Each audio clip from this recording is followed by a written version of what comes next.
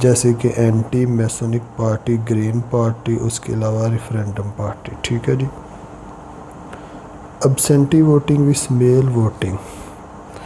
ابسینٹی voting, اب دیکھیں اگر کوئی اپاہج ہے یا بیمار ہے یا جس دن الیکشن ہونے ہیں وہ اس اسٹیٹ یا میونسپلٹی میں نہیں رہے گا تو وہ اب اپنا ووٹ منگوا سکتا ہے. ٹھیک ہے جی. وہ پہلے ہی اپنا بیلٹ منگوا سکتا ہے. اس کے لیے ایک سالڈ ریزن ریکوائر ہوتی ہے. میل ان بیلٹ، جو کوئی پڑھا لکھا بندہ ہے وہ میل کے ذریعے بھی اپنا ووٹ کاسٹ کر سکتا ہے وداؤٹ اینی ریزن.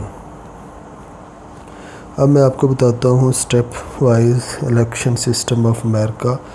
سب سے پہلا اسٹیپ ہے exploration and announcement. First step in the establish exploratory committee to find out. ہر پارٹی جو ہے ایک کمیٹی بناتی ہے، اپنے کینڈیڈیٹ کو دیکھتی ہے کہ وہ پریزیڈنٹ بن سکتا بھی ہے یا نہیں. اگر کوئی کینڈیڈیٹ کمیٹی کے لیے ایکسیپٹ ہو تو اسے پارٹی کے لیے ایکسیپٹ کیا جاتا ہے. تو فائنلی پارٹی اپنے 5، 6 یا 7 کینڈیڈیٹ ہیں ان کا اناؤنسمنٹ کرتی ہے اینڈ پہ. اسٹیپ 2 کیمپیننگ ہوتی ہے. Once the candidate announce they have quickly get, وہ فیلڈ میں جاتا ہے. ایک پارٹی ہوتی ہے، اس کے ڈیفرنٹ کینڈیڈیٹ ہوتے ہیں، ان کے درمیان الیکشن ہوتا ہے. ٹھیک ہے جی. وہ اپنی کمپین کرتا ہے. ٹھیک ہے جی. پرائمری یا کوسس کے ذریعے ایک پروسیجر ہوتا ہے جس کے ذریعے پارٹی اپنے کینڈیڈیٹ کو فائنل کرتی ہے. مطلب 5، 6 کینڈیڈیٹ پارٹی نے سلیکٹ کر لیے، لیکن ان میں سے صدر کا الیکشن تو صرف ایک نہیں لڑنا ہے، تو اس کے لیے پرائمری یا کوکس ہوتے ہیں. ہر کینڈیڈیٹ اپنی الگ کمپین کرتا ہے. اس کا آگے آپ کو بتاتے ہیں. پرائمری کیا ہوتا ہے؟ Primary are the special statewide election to choose a candidate. یاد رہے یہ پارٹی کے الیکشن ہوتے ہیں. ٹھیک ہے. جو پرائمری ہوتے ہیں. ٹھیک ہے جی. ہر کینڈیڈیٹ جو پارٹی کے کینڈیڈیٹ ہوتے ہیں، جیسے کہ اب بائیڈن تھے ایک کینڈیڈیٹ، سینڈرس تھے، بلومبرگ تھے، اور بھی کافی زیادہ کینڈیڈیٹ تھے، لیکن جو بائیڈن سلیکٹ ہوئے. ٹھیک ہے جی. اب پرائمری 2 طرح کی ہوتی ہے، اوپن اور کلوز. اوپن پرائمری میں کسی بھی پارٹی کا سلیکٹڈ ووٹر ووٹ کر سکتا ہے. جو کلوز پرائمری ہوتی ہے، اونلی جو رجسٹر ووٹ ہوتے ہیں کسی پارٹی کے، وہی اس پارٹی کے کینڈیڈیٹ کو ووٹ کر سکتا ہے. کوکس کیا ہوتا ہے؟ Oldest method. یہ اولڈسٹ میتھڈ ہوتا ہے، چند اسٹیٹس میں ہے امریکہ کی میں یہ جو کوکس ہے. اس میں کیا ہوتا ہے کہ جو بہترین قسم کے جو سپورٹر ہوتے ہیں پارٹی کے، وہ کینڈیڈیٹ کو سلیکٹ کرتے ہیں. Group of people with the same opinion made to select the candidate use to make local nomination some places. دوستو یہ چارٹ ہے جس میں اوپن پرائمری ہوتی ہے، کلوز پرائمری ہوتی ہے. ٹھیک ہے. کوکس وغیرہ ہوتے ہیں جو یلو کلر کے ہیں، یہ کوکس کو شو کر رہی ہیں کہ ان سٹیٹس میں کوکس کے تھرو جو پارٹیز ہیں وہ نومینیشن کرتی ہیں اپنے کینڈیڈیٹ کا. اسٹیپ 3 ہے نیشنل کنونشن. جب ہر کینڈیڈیٹ کسی پارٹی کا اپنا کمپین کر لیتا ہے تو پھر ایک نیشنل کنونشن ہوتا ہے. ٹھیک ہے جی. Usually during the summer every four each party hold national convention. Main purpose جو ہوتا ہے تو پریزیڈنٹ پارٹی کے لیے نومینیٹ کرنا ہوتا ہے. Adopt the role of party activity during the presidential nomination process. یعنی کہ جو نیکسٹ الیکشن ہوتا ہے اس کے بارے میں ڈسکس کیا جاتا ہے. اسٹیپ 4 لاسٹ والا اسٹیپ ہے جنرل الیکشن ہوتے ہیں. ایچ پارٹی ایک کینڈیڈیٹ کو سلیکٹ کرتی ہے اور اپنی کمپین سٹارٹ کر دیتی ہے. ٹھیک ہے جی. الیکٹرول کے اوپر ڈیفرنٹ ڈسکشن ہوتی ہیں، پولنگ ہوتی ہے، ٹائپ آف کمپین ہوتی ہے. ٹھیک ہے جی. First Tuesday after the first Monday of November general election ہوتے ہیں. ٹھیک ہے جی. غالباً یہ 3 تاریخ سے لے کر 8 نومبر کے درمیان ہی الیکشن ہوتے ہیں. کینڈیڈیٹ جو 270 الیکٹرول ووٹ حاصل کرتا ہے وہ امریکہ کا پریزیڈنٹ بن جاتا ہے. اب blue state vs red state. Blue state where majority voter tend to vote of Democratic candidate. جو ڈیموکریٹڈ کی جہاں پہ زیادہ ووٹر ہیں ان کو بلو اسٹیٹ کہا جاتا ہے. اور ریپبلکن کے جہاں زیادہ ووٹرز ہیں ان کو ریڈ اسٹیٹ کہا جاتا ہے۔ Swing state vs bellwether state, swing state کیا ہوتی ہیں؟ Large state which have electoral split between Democrat and Republican called swings, یعنی کہ یہ ایسی اسٹیٹس ہیں جن کا کوئی پتہ نہیں ہوتا ہے کہ یہ کن کو، یہ جو سونگ اسٹیٹ ہیں کن کو ووٹ کریں گے، ٹھیک ہے جی۔ ان میں جو فیمس سونگ اسٹیٹ ہیں فلوریڈا، اوہیو، پینسلوینیا وغیرہ ہیں۔ Bellwether state state that tend to vote for, یہ اسٹیٹس ایسی ہیں جو صرف وننگ کینڈیڈیٹ کو ہی ووٹ کرتی ہیں، جن کے ہر بار جو کینڈیڈیٹ ان اسٹیٹ میں سے جیتتا ہے وہی پریزیڈنٹ ہوتا ہے۔ اوہیو اس کی پرائم ایگزامپل ہے۔ یہ کبھی بھی 1960 سے لے کر کبھی بھی کوئی بھی کینڈیڈیٹ جو اس اسٹیٹ سے جیتا ہے وہ الیکشن نہیں ہارا۔ ہوئی نا بڑی حیرانگی کی بات۔ ڈیموکریٹ وس ریپبلکن، ڈیموکریٹ اور ریپبلکن پارٹی کا تھوڑا تعارف کرا دوں۔ ڈیموکریٹ لبرل لیفٹ لیننگ ہے، ریپبلکن کنزرویٹو رائٹ لیننگ ہے۔ کیلیفورنیا اینڈ نیو یارک اس کی میجر جو ووٹر ہیں ڈیموکریٹ کا یہاں پہ ہے، ریپبلکن کا اوکلاہوما، کینسس ٹیکساس میں ہے۔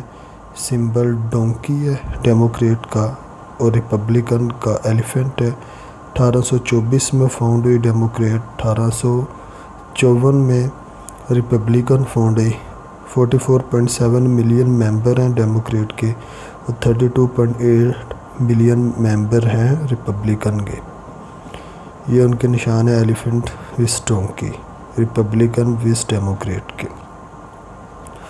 کینڈیڈیٹ فار 2020 پریزیڈنٹ، 2020 کے الیکشن کے لیے ڈیموکریٹ کے جو بائیڈن ہیں کافی ٹف دے رہے ہیں یہ کینڈیڈیٹ، ٹھیک ہے جی، اور ریپبلکن کے وہی پریزیڈنٹ ٹرمپ ہیں جو کہ اس وقت بھی پریزیڈنٹ ہیں امریکہ کے۔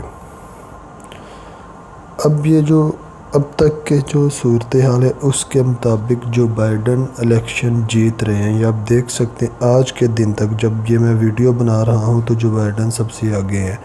ابھی تک کے جو اعداد و شمار ہیں ان کے مطابق 275 الیکٹورل کالج جیت جائیں گے جو بائیڈن، اور ٹرمپ 125 تک ہی ہیں۔ اب دیکھتے ہیں، یہ تو 3 نومبر کو پتہ لگے گا کہ کون امریکہ کا اگلے 4 سال کے لیے پریزیڈنٹ بنے گا، ٹھیک ہے جی۔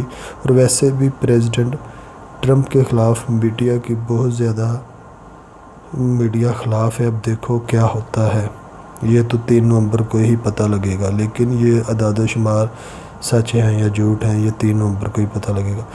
دوستو یہ تھی ہماری آج کی ویڈیو۔